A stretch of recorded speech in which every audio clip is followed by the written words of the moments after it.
यूहन्ना रचित सुसमाचार अध्याय 11।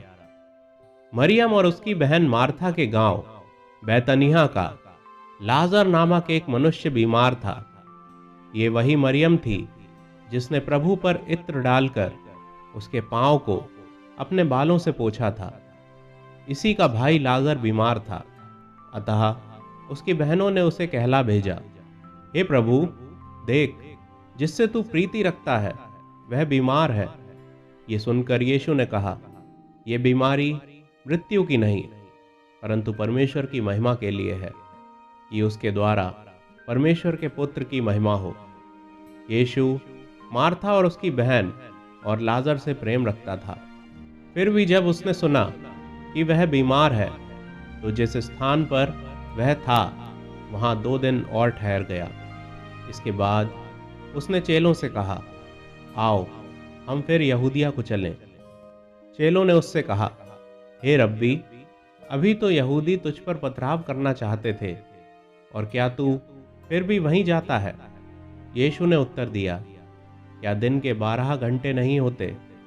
यदि कोई दिन में चले तो ठोकर नहीं खाता, क्योंकि इस जगत का उजाला देखता है, परंतु यदि कोई रात में चले तो ठोकर खाता है, क्योंकि उसमें प्रकाश नहीं। उसने ये बातें कहीं और इसके बाद उनसे कहने लगा, हमारा मित्र लाजर सो गया है, परंतु मैं उसे जगाने जाता हूँ। तब चेलों ने उससे कहा, हे प्रभु, यदि वह सो गया है तो स्वस्थ हो जाएगा। यीशु ने तो उसकी मृत्यु के विषय में कहा था, परंतु वे समझे कि उसने नींद से सो जाने के विषय में कहा। तब यीशु ने उनसे साफ साफ कह दिया, लाजर मर गया है, और मैं तुम्हारे कारण आनंदित हूँ कि मैं वहां ना था, जिससे तुम विश्वास करो। परंतु अब आओ हम उसके पास चलें।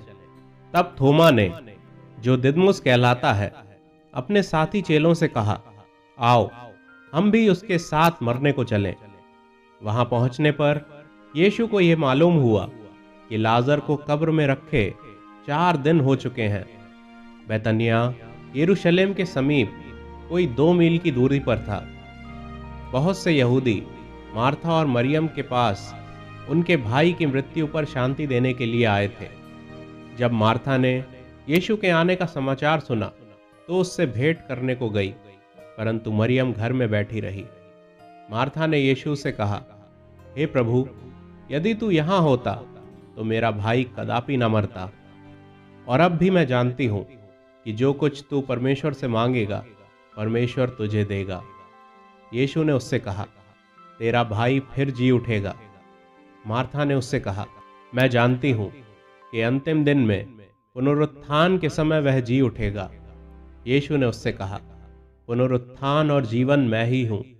जो कोई मुझ पर विश्वास करता है वह यदि मर भी जाए तो भी जिएगा, और जो कोई जीवित है और मुझ पर विश्वास करता है वह अनंत काल तक ना मरेगा। क्या तू इस बात पर विश्वास करती है? उसने उससे कहा, हाँ हे प्रभु, मैं विश्वास करती हूँ कि परमेश्वर का पुत्र मसीही जो जगत में आने वाला था वह तू ही है। यह कहकर वह चली गई और अपनी बहन मरियम को बुलाकर चुपके से कहा, गुरु यहीं है और तुझे बुलाता है। ये सुनते ही वह तुरंत उठकर उसके पास आई।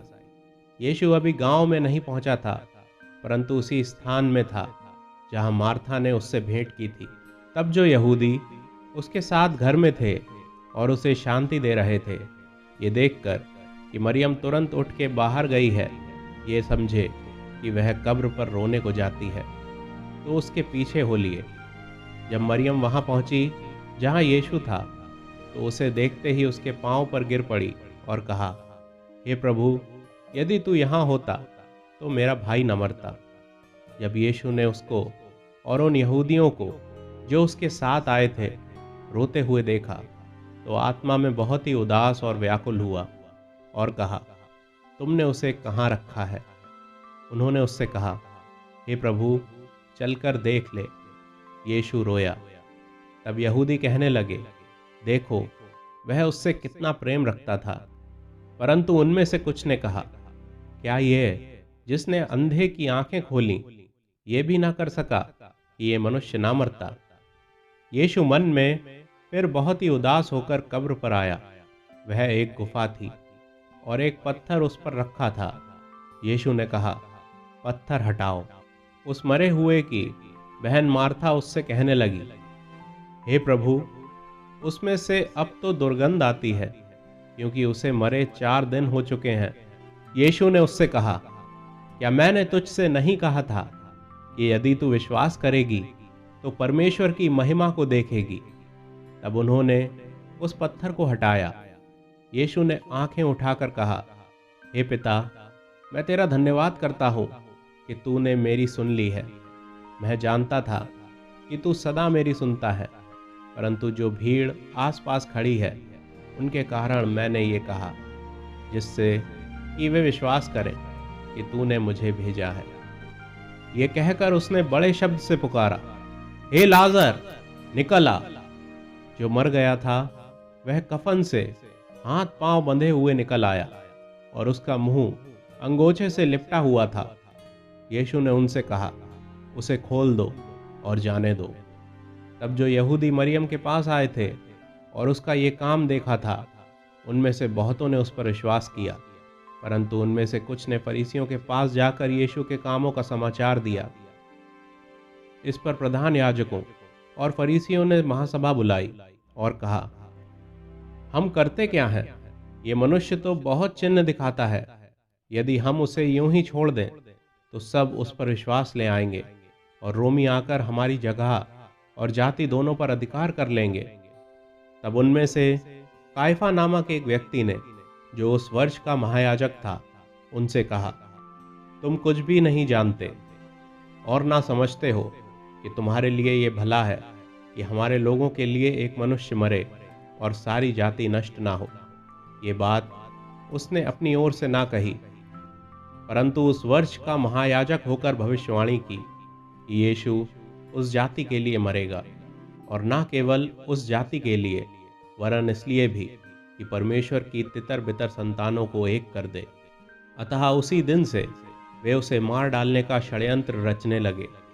इसलिए यीशु उस समय से यहूदियों में प्रकट होकर ना फिरा, परंतु वहां से जंगल के निकटवर्ती प्रदेश के इफ्राईम नामक एक नगर को चला गया और अपने चेलों के साथ वहीं रहने लगा। यहूदियों का फसह पर्व निकट था और बहुत से लोग फसह से पहले देहात से यरूशलेम को गए कि अपने आप को शुद्ध करें। अतः वे यीशु को ढूंढने लगे और मंदिर में खड़े होकर आपस में कहने लगे, तुम क्या सोचते हो, क्या वह पर्व में नहीं आएगा? प्रधान याजकों और फरीसियों ने यह आदेश दे रखा था कि यदि कोई ये जाने कि यीशु कहाँ है तो बताए, ताकि वे उसे पकड़ सकें।